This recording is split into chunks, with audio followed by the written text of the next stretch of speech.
ഇടുക്കി ലൈവിലേക്ക് സ്വാഗതം. വ്യാപാരി വ്യവസായ സമിതിയുടെ ഫണ്ട് ശേഖരണത്തിന്റെ ഭാഗമായി നടത്തുന്ന നാടകത്തിന്റെ ടിക്കറ്റിന്റെ ആദ്യ വിൽപ്പന കട്ടപ്പനയിൽ നടന്നു. സംസ്ഥാന കമ്മിറ്റി അംഗം ജോസ് വർഗീസ് ആദ്യ വിൽപ്പന നടത്തി. വാർത്ത കാണാം. ഇടുക്കി ലൈവ് വാർത്തകൾ നിങ്ങൾക്കായി അവതരിപ്പിക്കുന്നത്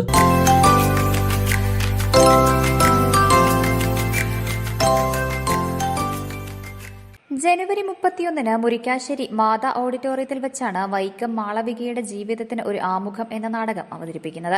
3 വർഷത്തെ മാതൃകാപരമായിട്ടുള്ള പ്രവർത്തനം വ്യാപാരി വ്യവസായി സമിതിയെ ഈ സമൂഹത്തിലെ ഒരു അവിഭാജ്യ ഘടകമായി ആർക്കും മാറ്റി നിർത്തുവാൻ കഴിയാത്ത, ആർക്കും ഒഴിവാക്കാൻ കഴിയാത്ത ഒരു സംഘടനയായിട്ട് വളർത്തുവാൻ, മാറ്റിയെടുക്കുവാൻ കട്ടപ്പനയിലെ വ്യാപാരി വ്യവസായി സമിതിയുടെ നേതാക്കന്മാർക്കും പ്രവർത്തകർക്കും കഴിഞ്ഞിട്ടുണ്ട്. ഞങ്ങളുടെ ജില്ലയിൽ വ്യാപാരി വ്യവസായി സമിതി അതിശക്തമായിട്ടുള്ള ഒരു മുന്നേറ്റമാണ് നടത്തിക്കൊണ്ടിരിക്കുന്നത്.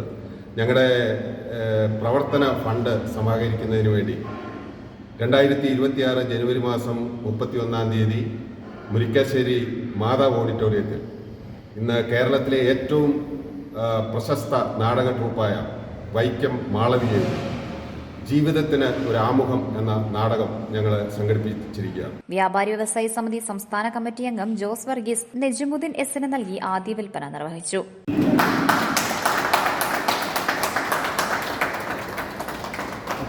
വ്യാപാരി വ്യവസായി സമിതി ജില്ലാ സെക്രട്ടറി സാജൻ കുന്നേൽ, ജില്ലാ vice president Majeesh Jacob, Shinoj GS, Alvin Thomas, MR Ayyappankutty, PB Suresh, PJ Kunjumon, PM Shefeeq, Rajeesh AV എന്നിവർ പങ്കെടുത്തു.